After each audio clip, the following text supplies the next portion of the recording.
The first crack in the stone hit like a gunshot across the valley, and by the time the third and fourth cracks followed, the wall that had stood along the eastern property line for 61 years was nothing but a scattered heap of fieldstone and dust, with a woman in a cream-colored blazer standing over the wreckage with her hands on her hips, admiring the newly unobstructed view of the hillside as though she'd done something worth applauding.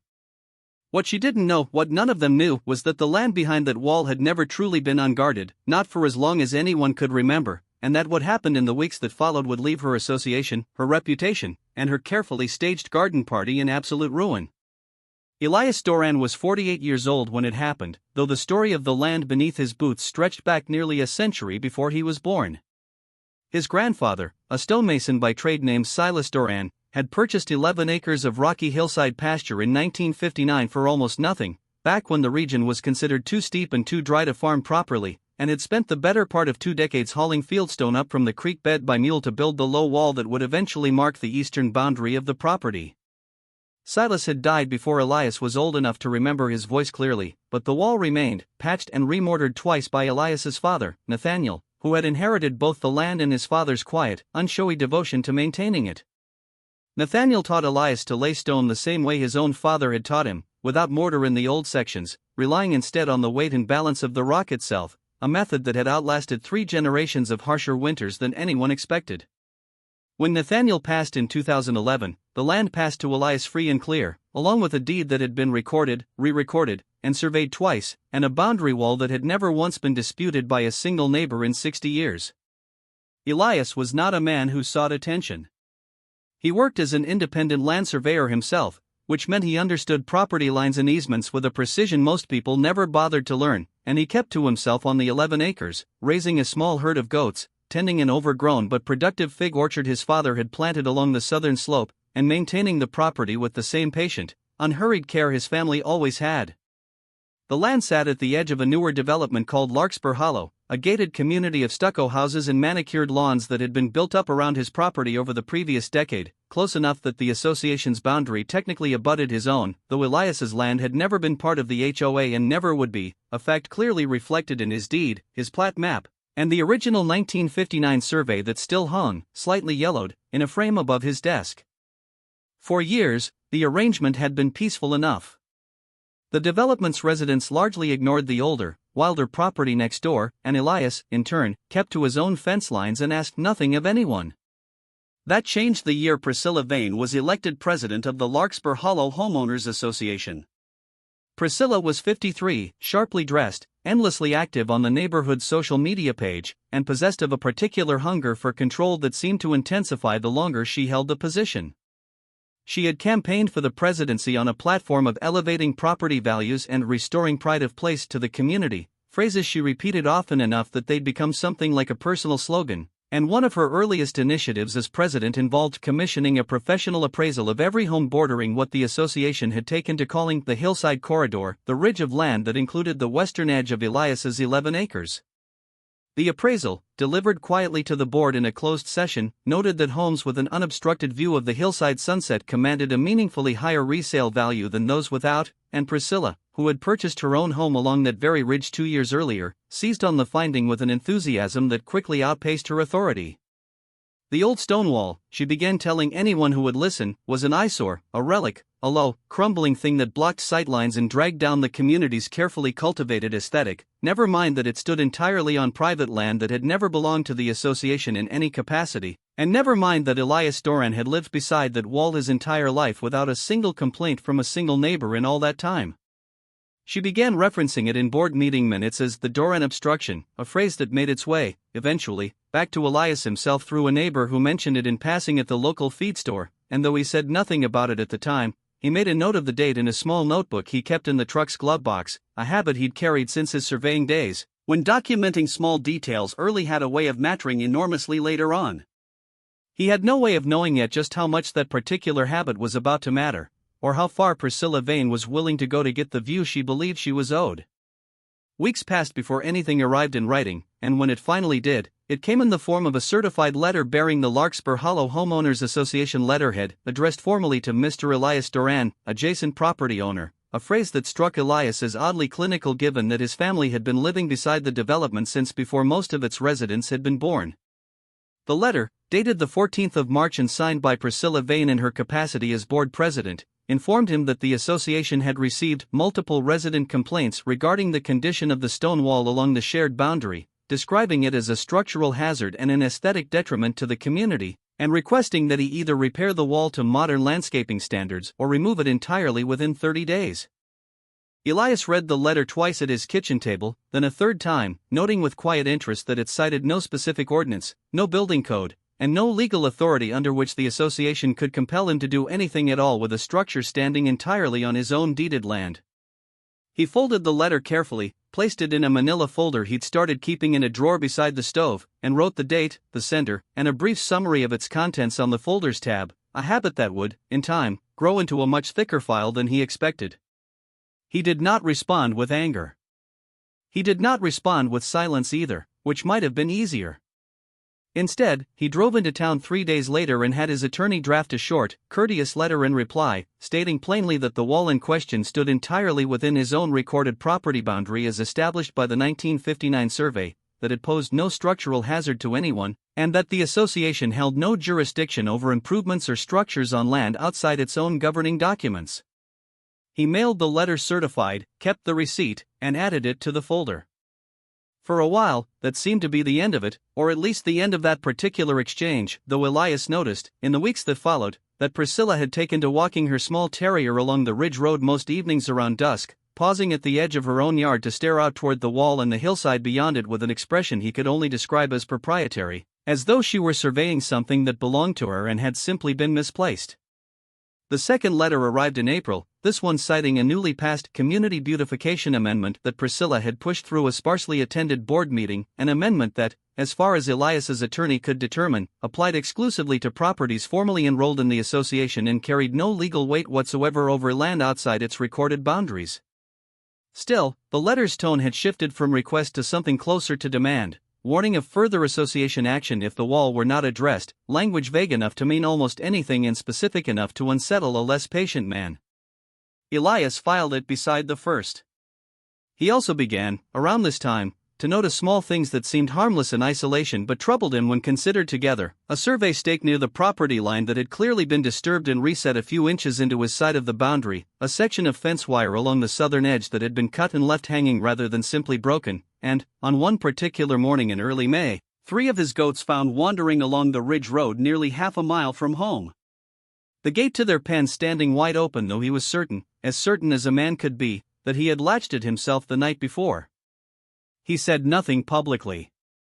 He photographed the disturbed stake, photographed the cut fence wire, and photographed the open gate before resetting it, noting the date and time on each image the way he'd been trained to document evidence in his surveying work, a discipline that felt increasingly less like professional habit and increasingly like preparation for something larger.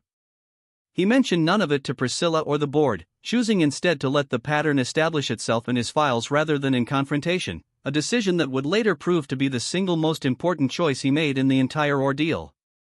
By June, Priscilla's campaign had grown bolder and considerably less private. At the association's quarterly homeowners meeting, held in the clubhouse's main hall and attended by nearly 60 residents, she devoted almost 20 minutes of the agenda to what she now referred to openly as the Hillside View Initiative, presenting slides that included drone photography of the ridge, complete with a red circle drawn crudely around the stone wall and the caption "Current Obstruction." She told the assembled homeowners, many of whom had never given the wall a second thought in their lives, that the structure was depressing property values across the entire eastern section of the development, that its owner had been uncooperative and dismissive when approached about voluntary remediation, and that she intended to explore all available options to see the matter resolved before the start of the following season. A murmur of agreement moved through parts of the room, fed less by any real grievance against Elias than by the simple human tendency to nod along with confidence and authority, and by the time the meeting adjourned, a petition had begun circulating informally among a cluster of residents near the ridge, framed as a request for aesthetic parity along the boundary. Elias heard about all of it secondhand, through the same feed store network that had carried word of the Doran obstruction months earlier, and he added the account, dated and sourced as best he could, to the folder in his kitchen drawer. The real damage arrived on a Tuesday morning in late July, and it arrived without warning or announcement. Elias had driven into town for supplies, a round trip of just under 2 hours, and returned to find a rented mini excavator parked along the ridge road and roughly 11 feet of the eastern wall, the oldest section, the section his grandfather Silas had laid by hand in 1961, without mortar, stone balanced on stone through sheer patient skill, reduced to a scattered field of broken rock and disturbed earth. The excavator operator, a contractor from 2 towns over who would later testify that he'd been hired directly by Priscilla Vane and told the work had been fully authorized by the property owner, was already packing up his equipment when Elias arrived, and Priscilla herself stood nearby in a cream-colored blazer, phone raised, photographing the newly opened sightline toward the valley with an expression of undisguised satisfaction. The estimated cost of restoring that section alone, a specialist would later determine, exceeded $11,000 once the specific fieldstone and traditional dry stacking labor were factored in, stone that could not simply be replaced with modern materials without erasing 60 years of a family's history in the process. Elias said almost nothing that morning. He took photographs. He noted the time, the contractor's license plate, and the make and model of the excavator. And then, for the first time since the letters had begun arriving 8 months earlier, he picked up his phone and called his attorney. The attorney Elias called that afternoon was a woman named Dorothy Ashcombe, a real property specialist he'd worked alongside years earlier on a boundary dispute case in the same county, back when he was still surveying full-time and she was a junior associate cutting her teeth on easement litigation. Dorothy was in her early 60s now, silver-haired and unhurried in a way that put clients at ease long before she ever raised her voice about anything, and when Elias arrived at her office the following morning with the manila folder thickened now with certified letters, dated photographs, meeting notes reconstructed from neighbors' accounts, and a fresh set of images showing 11 feet of shattered fieldstone, she spread the contents across her desk and worked through them methodically. Page by page, the way a person might read a book they already suspected they'd enjoy. She pulled the original 1959 survey from its folder, compared it against the county's current plat map on her monitor, cross-referenced both against the recorded deed, and after nearly 40 minutes of quiet, careful review, she set her reading glasses down on the desk and told him plainly that the Larkspur Hollow Homeowners Association had no legal standing whatsoever over any structure on his property, that the beautification amendment Priscilla had pushed through the board carried no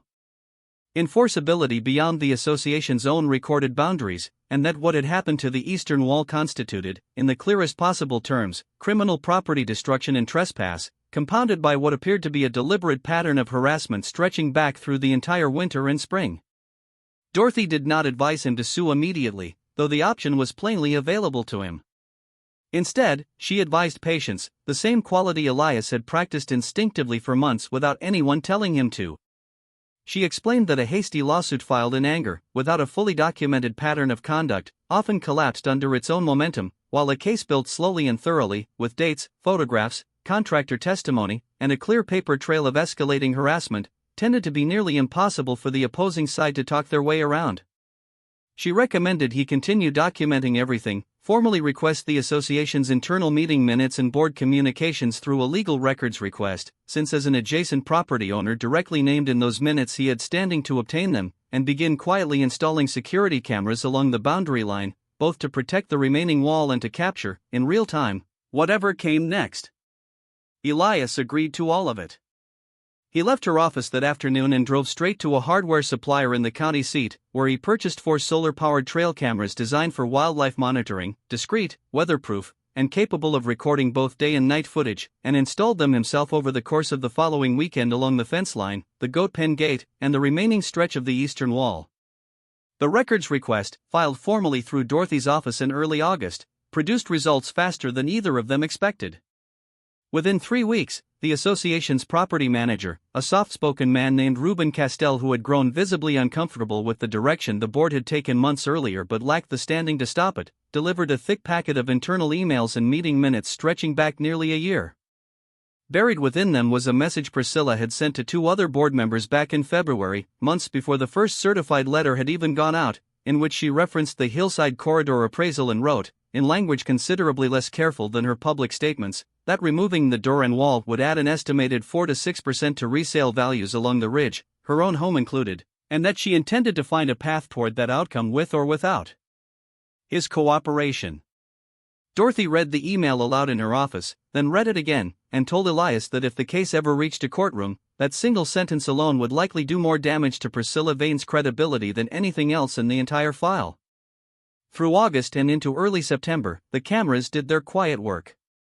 Footage captured a Larkspur Hollow landscaping crew, hired by the association itself, spraying an unfamiliar chemical treatment along a stretch of Elias's fig orchard nearest the boundary line one evening in late August, an act that would later be confirmed by an agricultural inspector to be an unauthorized application of a broad-spectrum herbicide, applied without permit and directly onto land the crew had no legal right to treat. Footage from the goat pen camera, reviewed a few days later, showed a figure in a wide-brimmed sun hat unmistakably resembling Priscilla herself approaching the pen gate late one night in early September and lifting the latch before walking briskly back toward the Ridge Road, precisely the same pattern that had scattered his goats across the neighborhood back in May. Elias did not confront her. He did not post the footage online or share it with neighbors. He forwarded copies, quietly and methodically, to Dorothy, who logged each piece of evidence with a timestamp and a brief description, building what she began, in private conversation, to call simply the file, as though it had grown too substantial to need any other name. By late September, Dorothy determined the pattern was sufficient, and the counteraction she recommended was neither dramatic nor reckless, but precise. Rather than filing suit immediately, she advised Elias to send one final, formal letter to the association's board, copied to the association's own insurance carrier and to the county's code enforcement office, laying out in plain, documented language the pattern of trespass, unauthorized chemical application, animal endangerment, and property destruction that had occurred over the preceding 8 months, along with a formal notice of intent to pursue damages should the conduct continue. The letter was deliberately calm, entirely factual, and included no threats beyond the clear statement of legal rights that any attorney would recognize as standard practice, a document designed not to provoke a reaction but simply to place, on the permanent record, exactly what had happened and exactly who had documented it. Dorothy explained to Elias, as she prepared to send it, that in her experience a person like Priscilla Vane, confronted for the first time with concrete, dated, unambiguous proof of her own conduct, rarely responded with quiet reflection. More often, she said, they responded by doing something reckless enough to make everything else that came before look inevitable in hindsight. She was right. The letter reached the association's board on a Thursday in late September, and by the following Saturday, Priscilla Vane had organized what she called the Larkspur Hollow Fall Garden Social, a lavish outdoor gathering held in her own backyard along the ridge, ostensibly a community morale event but timed, transparently enough that even Reuben Castell would later admit as much under oath, to project an image of unshaken confidence and community support in the immediate aftermath of the letter's arrival.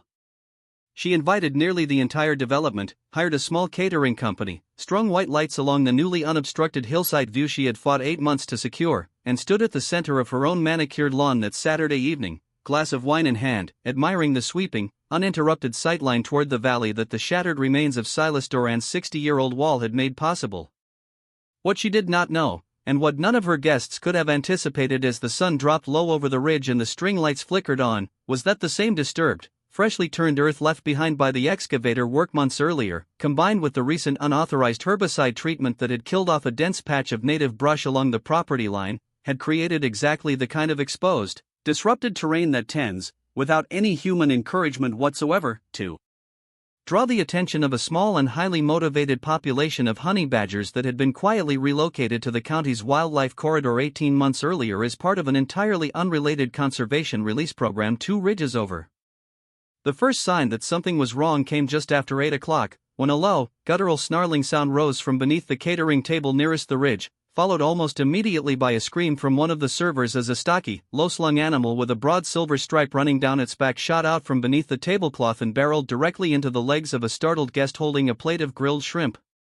Within seconds, a second animal emerged from the disturbed brush along the property line, then a third, moving with a speed and aggression that caught every single person on that manicured lawn completely off guard, since almost none of the 50-odd guests had ever seen a honey badger outside of a nature documentary and had certainly never expected to encounter one, let alone 3, tearing through a catered garden social under strings of white party lights.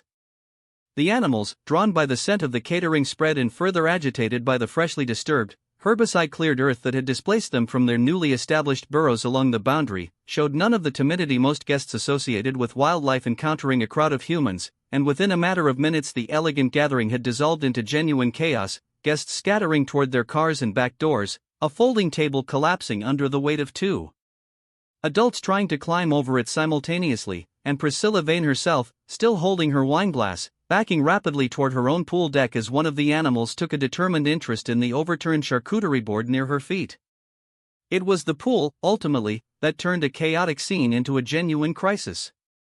One of the badgers, cornered near the pool's shallow end by a cluster of panicking guests, dove directly into the water rather than face the crowd, and the resulting splash and thrashing sent the remaining guests into a fresh wave of screaming retreat, several of them slipping on the wet pool deck in their haste to get away, one elderly resident named Harold Weeks going down hard enough on the flagstone that he would later require a trip to the emergency room for a fractured wrist. By the time Priscilla managed to call the development's private security line, and that call was in turn forwarded to the county sheriff's department roughly 6 minutes later, the garden social had effectively emptied itself, guests fleeing on foot and in half-parked cars, catering trays abandoned on overturned tables, and the pool itself left churned and unusable, its filtration system so thoroughly damaged by the animal's frantic thrashing against the intake grate that the pool company, called out the following Monday, would ultimately condemn the entire system as unsalvageable without a full replacement. Deputy Marcus Feld arrived at the property just after 8:30, dispatched initially for what had been reported as an animal disturbance call, but quickly realizing, as he took in the scene of an abandoned garden party, a damaged pool deck, an injured elderly resident being loaded into an ambulance, and a still visibly shaken Priscilla Vane attempting to explain the situation from her front steps, that something considerably more complicated than a simple wildlife encounter had unfolded. Deputy Feld was methodical by nature, the kind of officer who preferred a slow accumulation of plain facts over a rushed conclusion, and he began by asking Priscilla the most basic possible questions.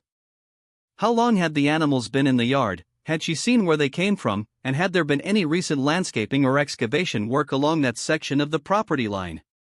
Priscilla, still flustered, answered honestly at first, mentioning almost offhandedly that the association had done some clearing work near the ridge boundary over the summer, a detail Deputy Feld noted in his report without comment, though he would return to it soon enough. When he asked whether the boundary in question belonged to the association or to a neighboring property, Priscilla hesitated for the first time, her earlier confidence audibly faltering, before admitting that the land technically belonged to the Doran property next door, a phrase she delivered with visibly less certainty than the language she'd used in board meetings for the better part of a year. Deputy Feld's report that night was brief but pointed, noting the property line discrepancy and the recent excavation work as relevant context, and recommending a follow-up review given what he described as an unclear pattern of land disturbance on adjacent property preceding the incident. That follow-up arrived 4 days later, when the county's Animal Control Division, working alongside a wildlife biologist named Renata Ochoa who had been tracking the relocated badger population for the conservation program, conducted a site survey of the disturbed boundary land to determine exactly what had drawn the animals so close to a residential development in the first place. Ochoa's findings, delivered in a formal written report to both the county and, at Dorothy Ashcombe's request, to Elias's legal file, were more damning than anyone on the association's side could have anticipated. The disturbed earth left behind by the unpermitted excavation work, combined with the recent unauthorized herbicide application that had killed off the native brush cover along the boundary, had created what Ochoa's report described as an artificially exposed and denuded corridor directly connecting the relocated badger population's established territory to the development's landscaped grounds, effectively engineering, however unintentionally, a direct pathway for wildlife incursion that would not have existed under the property's prior, undisturbed condition. In plainer terms, the very actions taken to secure Priscilla Vane's hillside view had methodically dismantled the natural buffer that had kept the neighborhood's newest and least sociable wildlife neighbors at a comfortable distance for the previous year and a half. The reveal of true motive came not from Ochoa's report but from a second, more thorough review of the association's internal records, conducted by a forensic accountant named Prestonite whom Dorothy brought in specifically to examine the association's finances after a tip from Ruben Castell, the property manager, suggested irregularities in how the Hillside View initiative had actually been funded. ID's audit uncovered that Priscilla had authorized nearly $9,000 in association funds for the excavation contractor and landscaping crew, funds drawn from the community's general maintenance reserve without full board approval and without any resident vote, justified in the association's internal ledger under a vague line item labeled Boundary Beautification, District 4, a district that, as it happened, contained exactly one property, Priscilla's own home. Further digging through the emails Ruben had preserved revealed a message from Priscilla to the contractor, sent the same week as the initial certified letter to Elias, instructing him to proceed with clearing regardless of the neighbor's response, language that made unmistakably clear the destruction of the wall had never actually been contingent on Elias's cooperation at all, but had been planned and funded well before he'd even had the chance to object. When these findings began circulating among the residents of Larkspur Hollow, first through Reuben Castell's quiet, conscience-driven conversations with a handful of trusted neighbors, and then more broadly once Harold Weeks, still recovering from his fractured wrist, began asking pointed questions at the next informal neighborhood gathering about exactly how the association had funded a project that had led directly to his injury, the mood among residents shifted with a speed that surprised even Dorothy Ashcombe.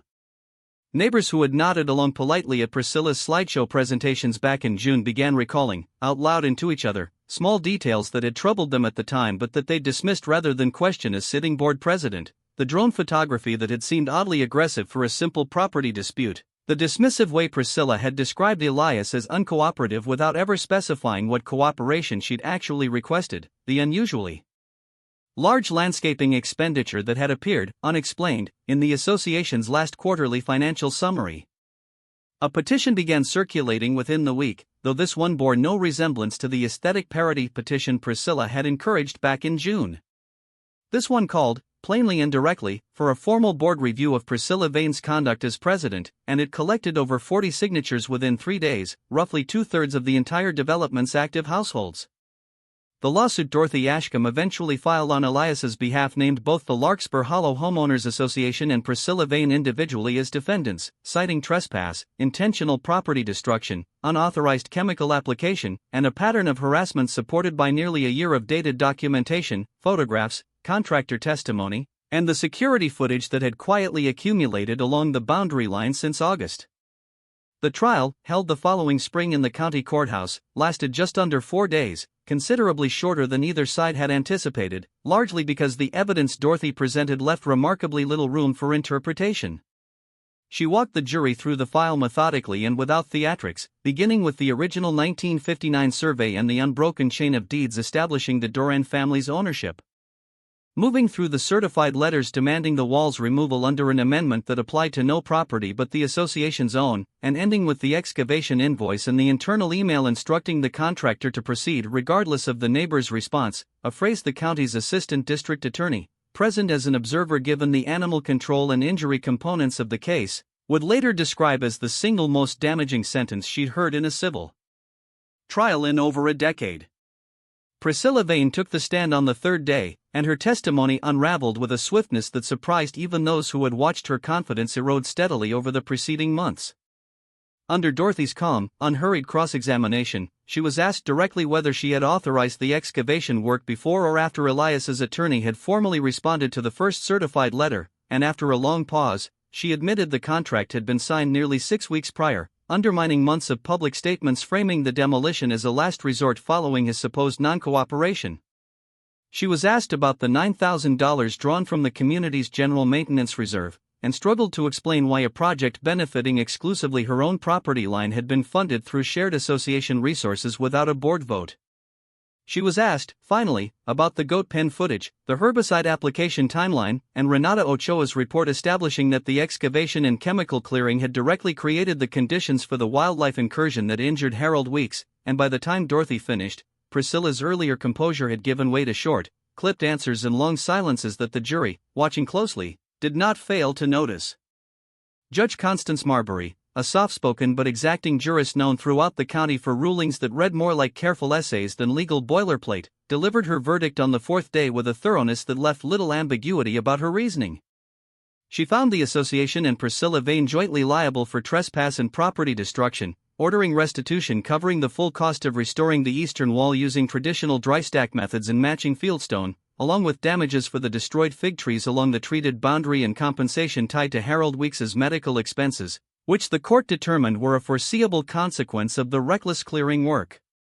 In her closing remarks, delivered in the same measured tone she'd used throughout the proceedings, Judge Marbury observed that a homeowners association's authority, however earnestly its leadership might believe otherwise, ends precisely where a recorded property line begins, and that no aesthetic preference, however widely shared among a community's residents, could ever justify the deliberate destruction of a structure that had stood, undisturbed and unchallenged, for 6 full decades before